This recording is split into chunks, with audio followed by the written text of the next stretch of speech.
Because if my work was done up to this point and I'm passing it off to you to do the rest of it, you open this up and you're like, oh, what a bowl of spaghetti. Which piece goes to what? We can utilize the find tool. It's a way to actually connect and bring pieces together in an arrangement that we're going to use later in the drawings. Now, sorry, no, I can't show you the drawings today. We don't have enough time. But perhaps next month we'll get back together and we can go over the documentation side of things. So here, you see the little green dot that keeps popping up. Now, this is showing that you have connectivity. And for my good old school pattern people, we call that walk in the pattern, if you will. It's a way that we handle such activity. So I'm just going to utilize these pieces. Now you see we got the different colors. So we got apples and oranges we're working with. And we'll move on into, let's create a scene, because we know this blue part needs to connect to this magenta part.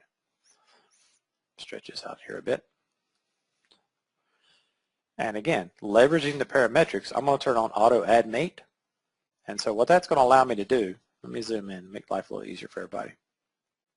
What that's going to allow me to do is to automatically generate information from one side of a component to the next, because SOLIDWORKS already knew that they were coincident or tangent, to use another term.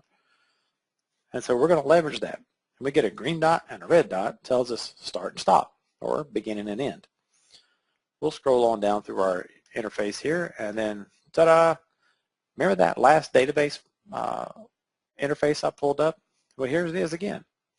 Here's these labels talking about all the different actions that we have. And in this case, I'm going to utilize a 10 millimeter top stitch.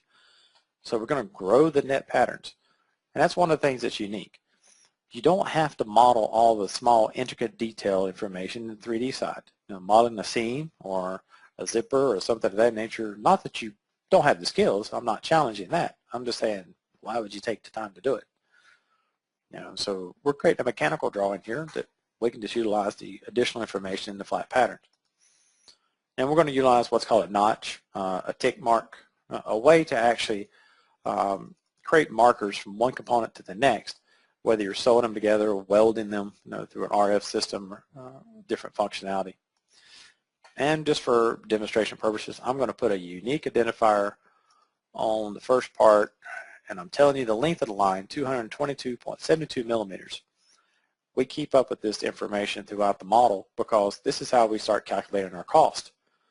Again, because of the database, even though my label said this was a 10 millimeter top stitch seam, this could also be an offset for a composite component or fiberglass part, or maybe it's a vinyl liner and we're going to weld these together.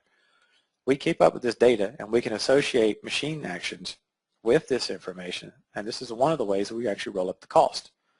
And you can see here I've placed a small little tick mark just to identify that one particular component. Now we can repeat this due diligence throughout. And I tell you what, let's do a different one more. We'll do a different function. This time it's called a hem. And for speaking of my composite and fiberglass folks that are with us today, this is a way that you can actually create your overlaps for your components. Like I said, you modeled the net, and this is just a quick, it's a more lighter weight function, and we can actually grow these components. But perhaps that's kind of a bad thing. We're going to get too much material bunched up here in the corner. No problem. You know, we can utilize different commands to actually notch that away. I'll zoom in a bit, make it a little life a little easier for you. We'll okay that. So you can see you've got different ways to terminate the geometry that you're adding with exact flat, or you can allow exact flat to actually merge it together and therefore making your life much easier.